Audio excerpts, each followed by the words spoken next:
So let me tell you about the day everything I thought I knew about physics, common sense and basic survival instincts got thrown out the airlock.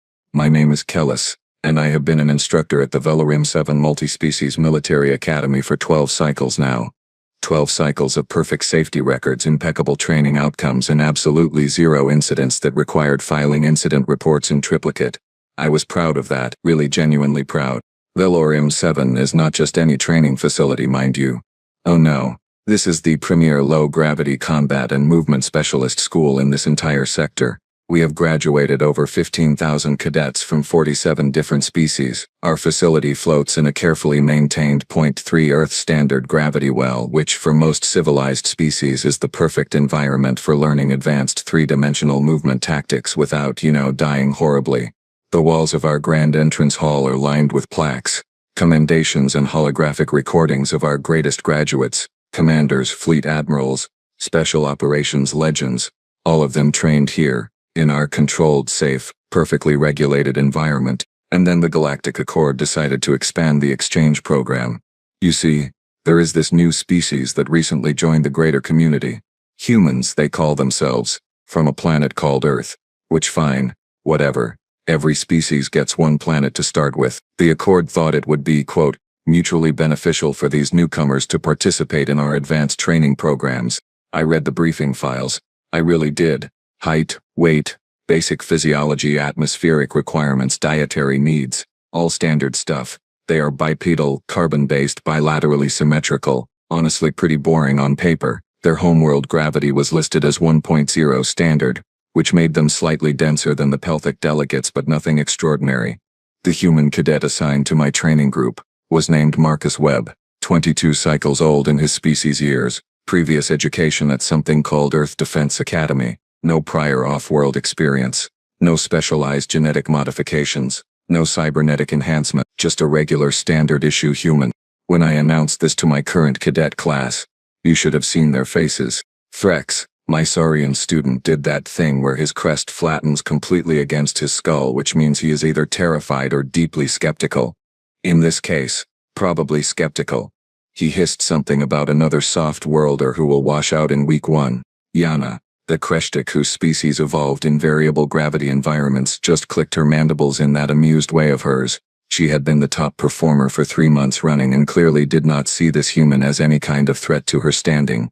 And, yes, I know that name is hard for most species to pronounce, but that is your problem, not mine. Just bubbled something incomprehensible from inside his hydration suit. He is from an aquatic species and honestly treats everything in gas atmosphere as equally weird, so humans were just one more oddity. The general consensus among my cadets was clear. This human would be average at best, probably struggle with the low gravity adjustments like most newcomers, and definitely not cause any problems. I had no reason to doubt this assessment, none whatsoever. Marcus Webb was scheduled to arrive in 3 days. And I had already prepared the standard orientation package, the remedial movement courses, the safety briefings, all of it, everything by the book, everything perfect. I should have known better. I really truly, honestly should have known better. Because when something seems too normal, too standard, too perfectly unremarkable, the universe has a funny way of proving you catastrophically wrong. But I am getting ahead of myself here. Let me tell you about the day Marcus Webb arrived. The transport shuttle touched down on Landing Bay 7 at precisely 0900 hours because of course it did. Punctuality is apparently a human thing too.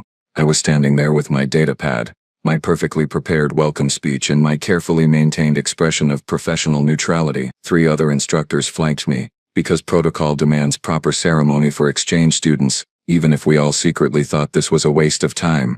The shuttle ramp extended with a hiss of hydraulics and out stepped Marcus Webb.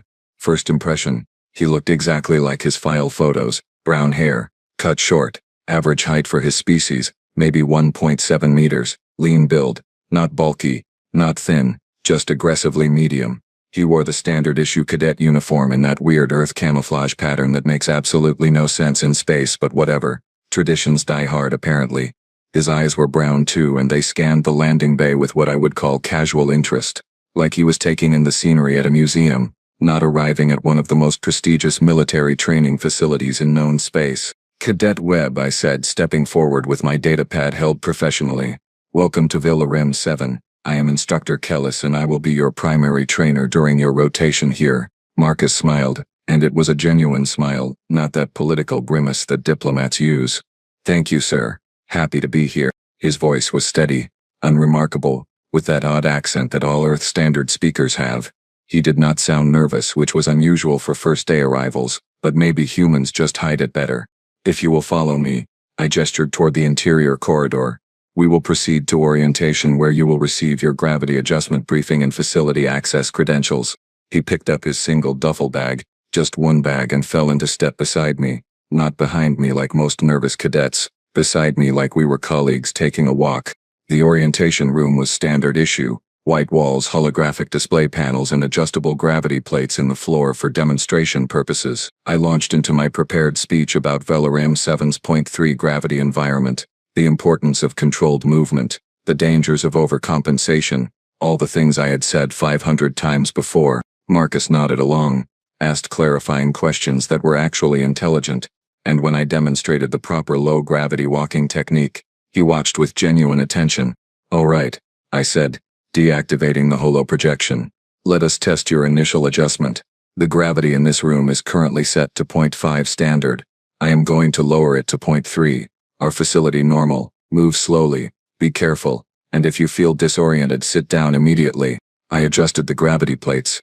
Marcus took 3 experimental steps, wobbled slightly, overcorrected, and nearly face-planted into a wall. I caught his arm, steadied him, and felt satisfied.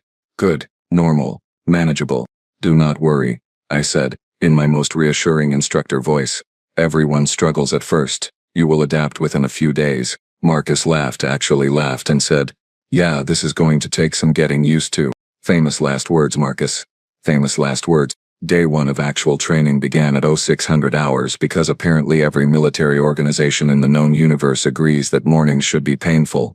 I had Marcus join the rest of Charlie Group in Training Hall 3, which is basically a massive open space with padded walls, adjustable gravity zones, and enough safety equipment to survive a small asteroid impact. The hall can accommodate up to 50 cadets at once, but Charlie Group was a modest 15 students, all at various stages of their low-gravity certification. Marcus walked in wearing standard training gear, looking refreshed and entirely too cheerful for someone about to experience their first real drill session. Threx saw him first and did that head tilt thing that Saurians do when they are sizing up potential competition. So, you are the human, he said, his voice carrying that sibilant hiss his species is known for. Heard your people finally figured out how to leave your gravity well. Marcus just grinned. Yeah, took us a while, but we are slow learners. Yana skittered over, her 6 legs carrying her with that unnaturally smooth glide that always made me slightly uncomfortable. Kellis says you struggled in orientation yesterday, she clicked, her translator rendering it with what I swear was amusement. Do not worry. Most species need weeks to adjust properly. Appreciate the encouragement, Marcus said, and I could not tell if he was being sincere or sarcastic. Humans have this thing where their tone does not always match their words, very confusing. Just bubbled at him from across the room, which his translator unhelpfully rendered as greetings landwalker because finds everyone who does not live underwater equally ridiculous.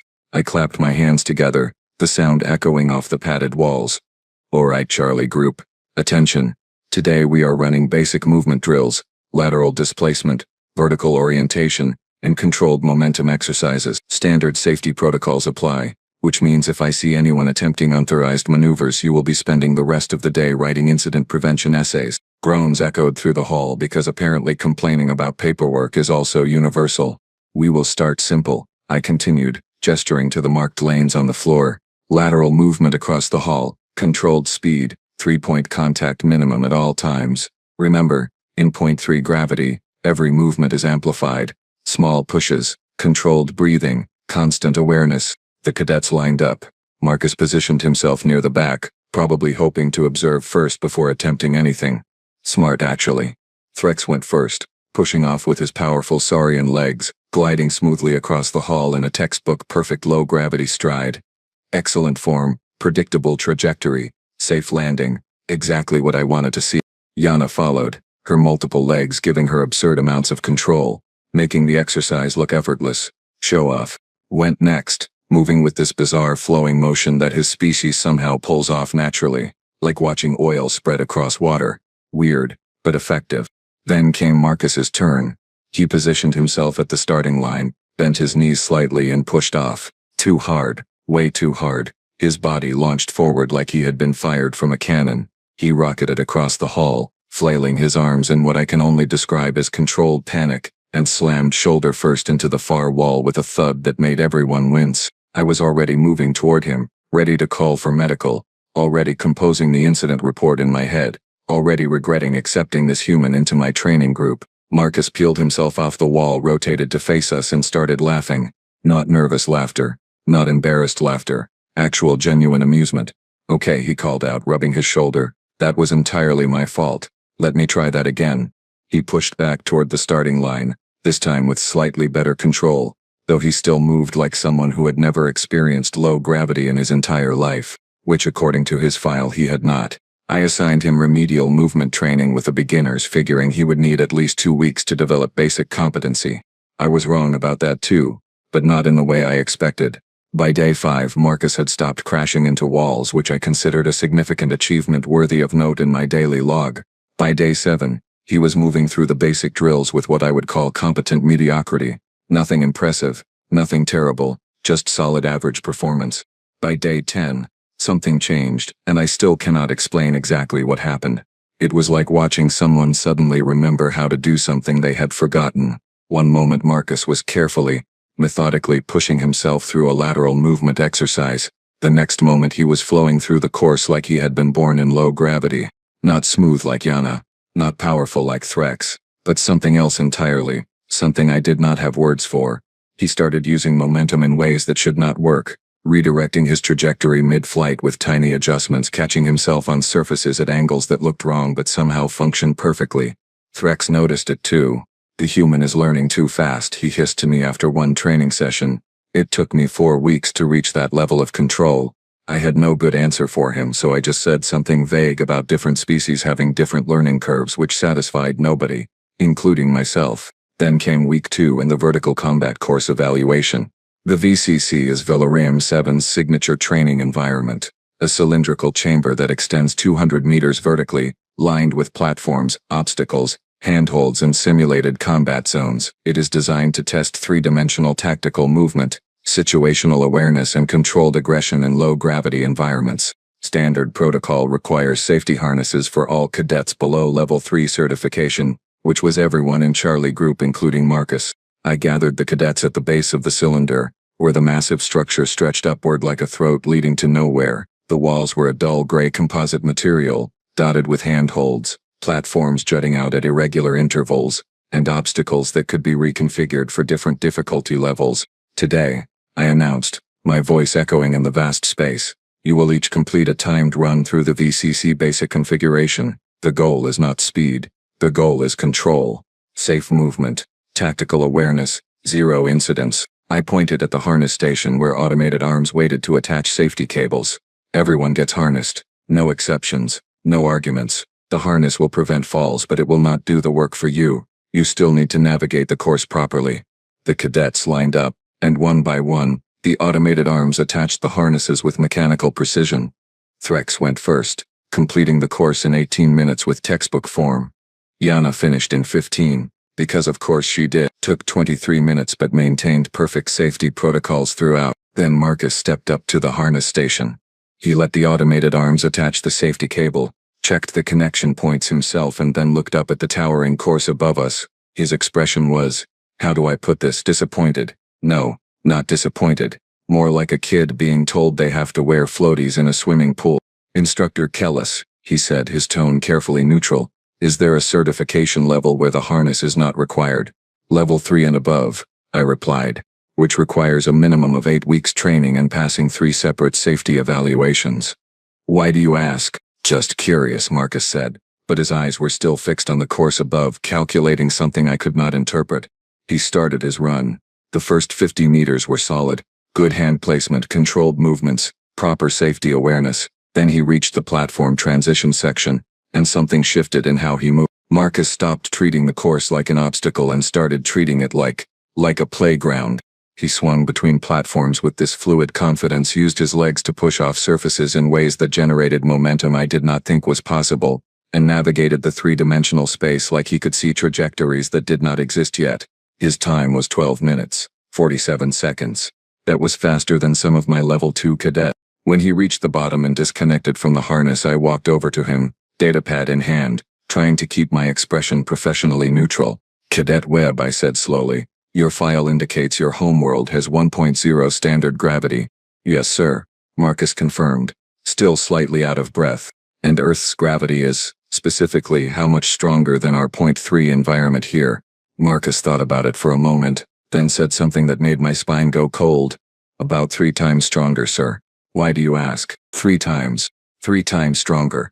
This human had spent his entire life in an environment with 3 times the gravitational pull we were training in, and nobody, not one single person in the entire Galactic Accord administration, thought that was worth mentioning in the briefing materials. I looked at Marcus, who was stretching his shoulders like he had just finished a light warm-up exercise, and realized with creeping horror that we had no idea what this species was actually capable of. None whatsoever. Week 2, Day 3, and I had started having very uncomfortable conversations with the facility safety coordinator about whether our equipment was rated for species with high-gravity world origins. Spoiler alert, it was not, because nobody thought we would need it. Marcus continued his training with Charlie Group, and I continued documenting his progress with increasingly concerned margin notes. The other cadets had stopped making jokes about humans being soft-worlders and started watching him with the kind of cautious respect you give to things that do not follow normal rules. Advanced cadets, those who had completed basic certification and moved into tactical operations training, got access to the sphere on Day 3 of every training week. The sphere is exactly what it sounds like, a massive hollow spherical chamber, 100 meters in diameter, with platforms, obstacles and training equipment distributed throughout the three-dimensional space in seemingly random patterns. It is beautiful, in a terrifying kind of way. The ultimate low-gravity free movement environment where cadets learn to think in directions that ground-based species do not have words for. Charlie Group had earned sphere access after completing their VCC certifications, which meant today was their first free movement exercise. I had given them the standard safety briefing 3 times, emphasized the importance of controlled movement, and assigned them all buddy check partners. Marcus was partnered with Threx, which seemed like a safe choice since Threx had excellent spatial awareness and a healthy respect for safety protocols. The sphere's entrance iris dilated open, revealing the vast chamber beyond. Cadets began filtering in, using handholds to pull themselves into the 0.3 gravity environment, spreading out to different starting platforms like seeds dispersing in wind. I remained at the observation platform with 2 other instructors, monitoring vitals, tracking positions and watching for any signs of trouble. The sphere had sensor arrays everywhere, automated safety systems and emergency response drones on standby. Nothing ever went wrong in the sphere. Our safety record was flawless. 15 minutes into the exercise, everything went wrong in the sphere. The alarm started as a low tone, then escalated to the urgent pulsing that means equipment failure. My datapad lit up with red warning indicators, and I immediately focused on the source. Platform 7 Delta. Upper hemisphere, structural support compromise. My eyes snapped to the holographic display and my blood went cold. Yana was on platform 7 Delta, 200 meters above the sphere floor, and the platform's primary support beam was failing. Stress fractures, metal fatigue, something had compromised the structural integrity, and the whole platform was tilting at an angle that would send her tumbling into open space. She was gripping the platform edge with 4 of her 6 legs, her body language screaming panic even across the distance. Emergency response protocol, I barked into my comm. Platform failure, 7 Delta, 1 cadet in danger. Deploy rescue team immediately. The response came back in that calm, professional tone that emergency coordinators use. Rescue team deploying. ETA 8 minutes, full safety gear required for high-altitude extraction. 8 minutes. I looked at the structural analysis on my datapad. The support beam had maybe 4 minutes before catastrophic failure. Probably less. The other cadets had frozen in place, all of them staring up at the failing platform. All of them too far away to help. All of them properly trained enough to know that rushing in without equipment would just create more casualties. All of them except one. Marcus was on a platform roughly 60 meters below Yana, and he was staring upward with an expression I had never seen on his face before. Focused, calculating, but also something else. Something that looked almost like excitement. Webb, I called through the comm system, my voice carrying through the entire sphere. Maintain your position. Do not attempt unauthorized movement. Rescue team is en route. He looked toward the observation platform, made eye contact with me through the transparent aluminum barrier, and said something that made my heart stop. Sir, I can reach her before the beam fails. Negative, I said, putting every ounce of instructor authority into my voice. You are not certified for high-altitude rescue. You do not have the proper equipment, and you will maintain your current position. That is an order. The support beam groaned, a sound that carried through the sphere like a dying animal, and Yana's mandibles were clicking in distress so fast they blurred together. Marcus looked at me, then looked at Yana, then looked at the distance between them.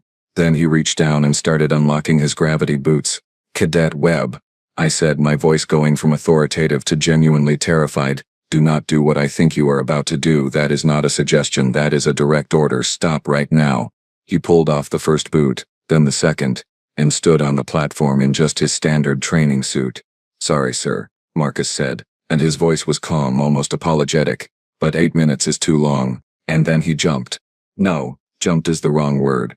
He launched himself upward like gravity was a polite suggestion he had decided to ignore. And my perfect safety record shattered into a million pieces as I watched a human cadet become something I did not have a classification for. I have seen a lot of things in my 12 cycles as an instructor at Velarim 7. I have seen cadets master impossible maneuvers. I have seen species-specific adaptations that defied conventional physics. I have seen training exercises that pushed the boundaries of what low-gravity movement could accomplish. I had never, not once, not ever, seen anyone move the way Marcus Webb moved in those next 45 seconds. He did not jump up, he exploded upward, his legs driving against the platform with enough force that the entire structure shuddered from the impact. In 0.3 gravity, that force translated into velocity that should not be possible for an unaugmented biological organism.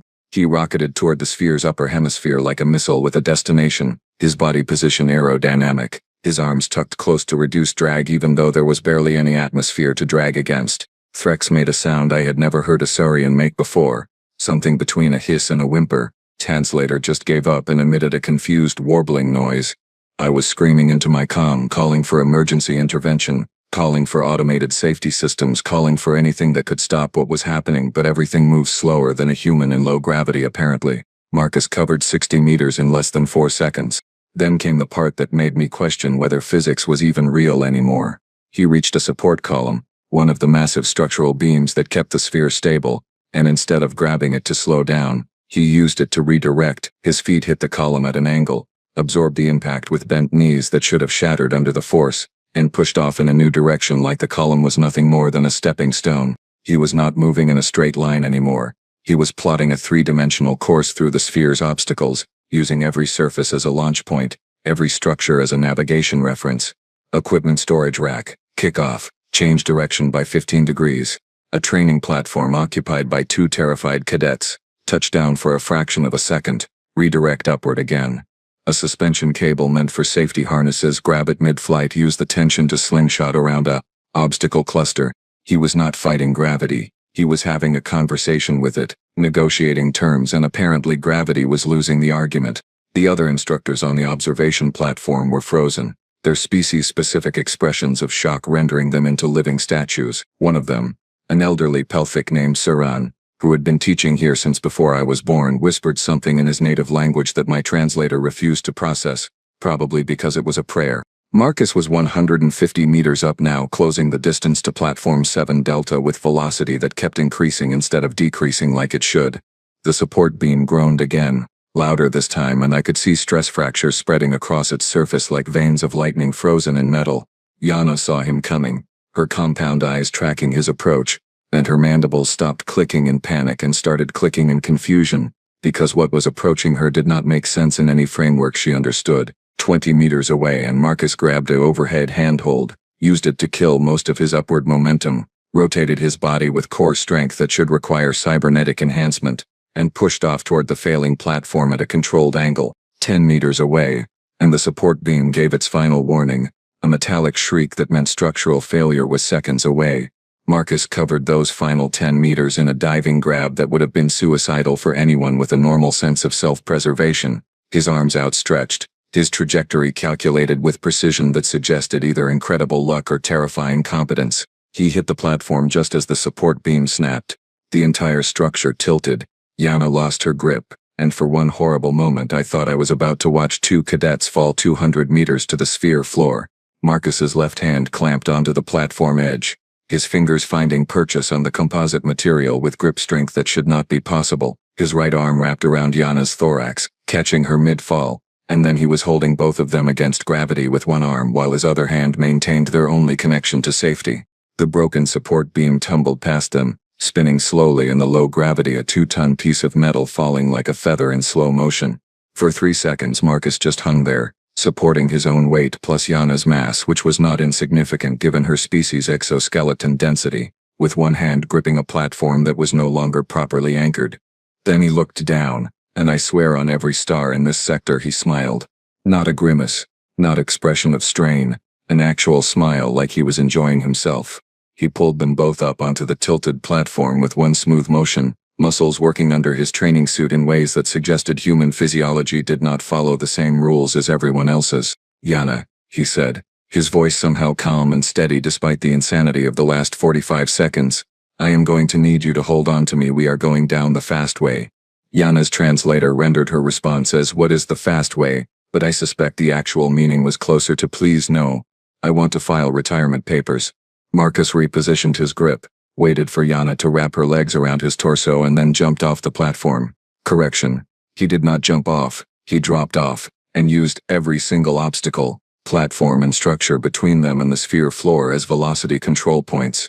Watching him descend was like watching a meteor with purpose, bouncing off surfaces with calculated precision, redirecting momentum with each contact, turning a 200-meter fall into a controlled descent that somehow impossibly ended with both of them landing gently on the sphere floor in a perfect 3-point stance. Marcus set Yana down carefully, made sure her legs were stable, and then looked up at the observation platform where I was having what I can only describe as a complete professional crisis.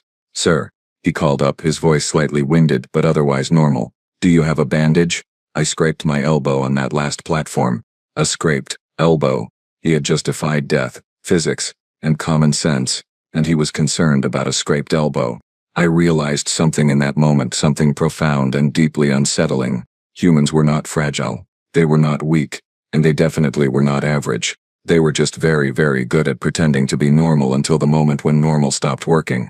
The facility commander arrived 14 minutes after the incident, which was impressive given that her office was on the opposite side of the station, and she had probably violated several speed regulations getting here.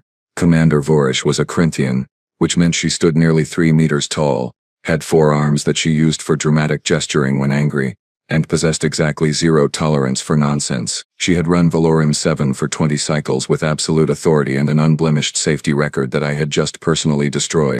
She was not happy.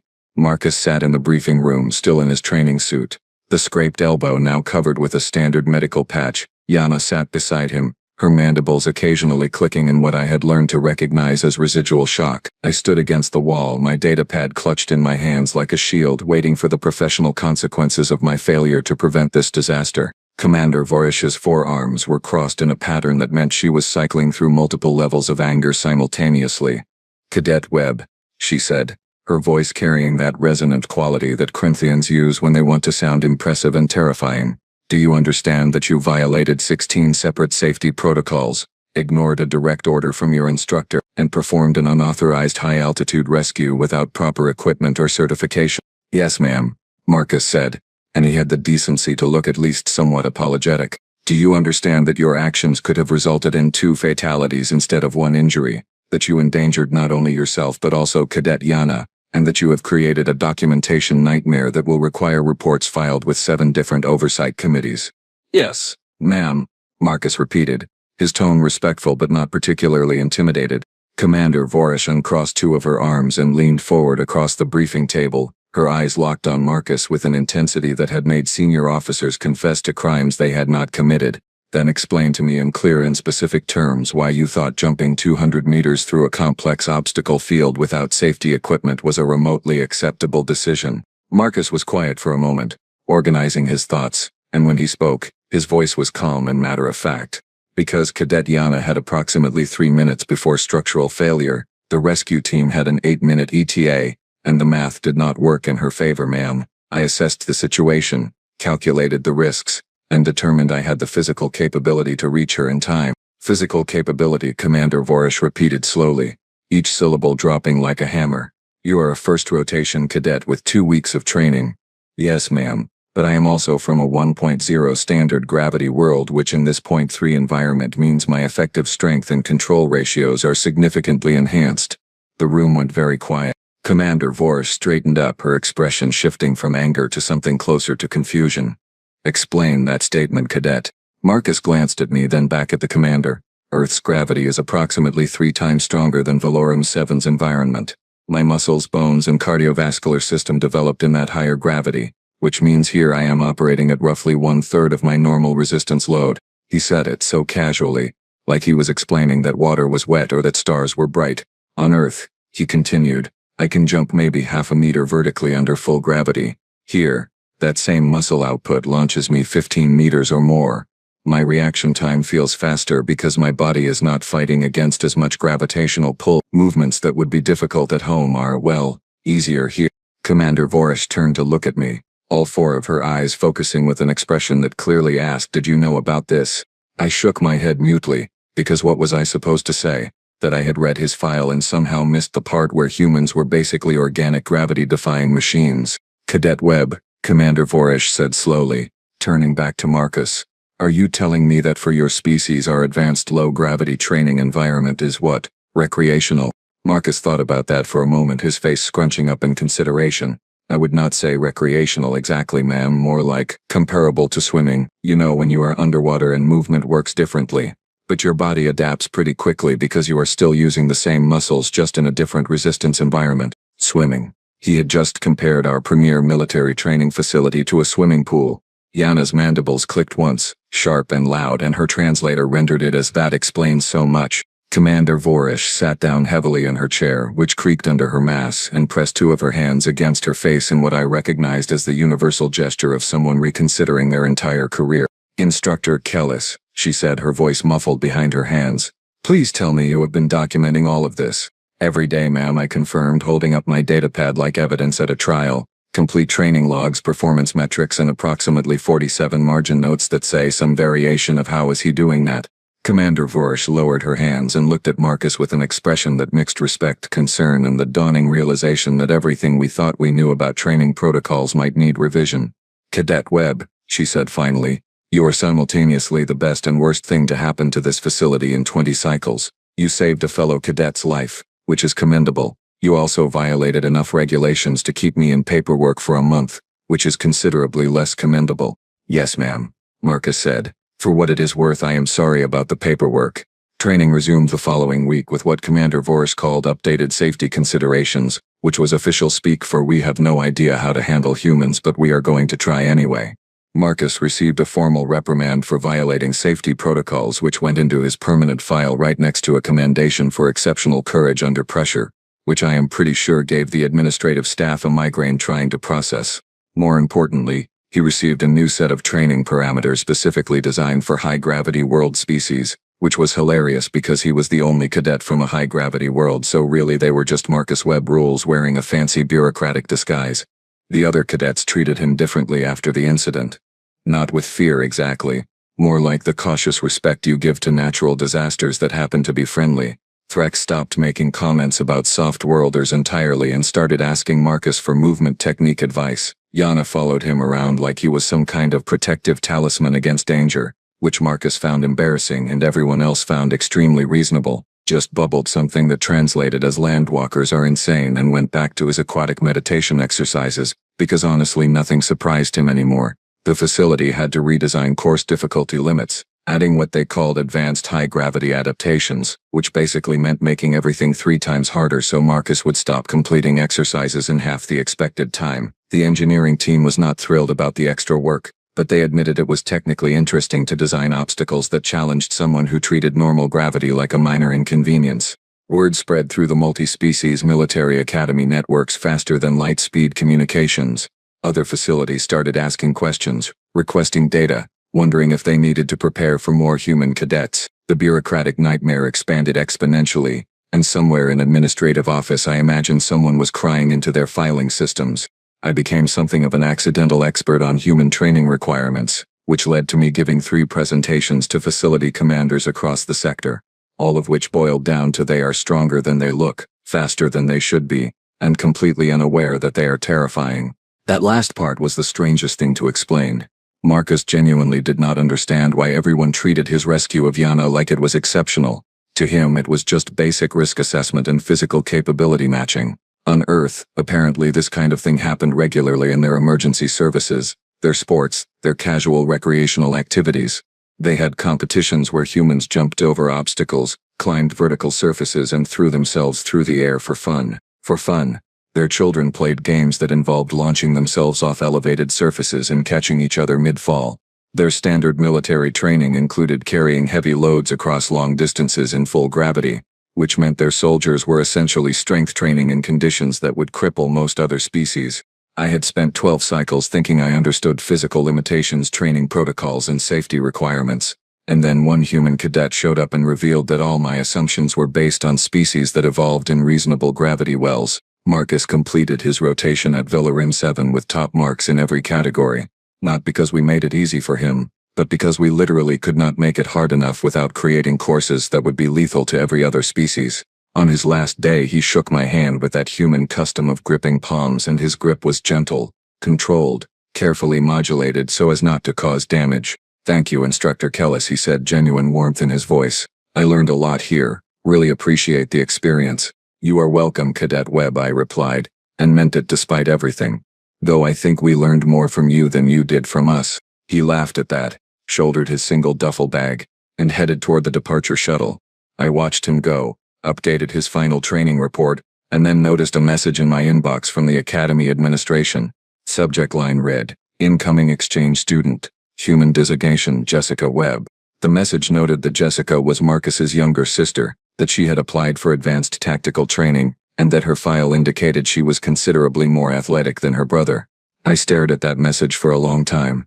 Then I forwarded it to Commander Vorish with a single line attached, "We are going to need bigger safety margins."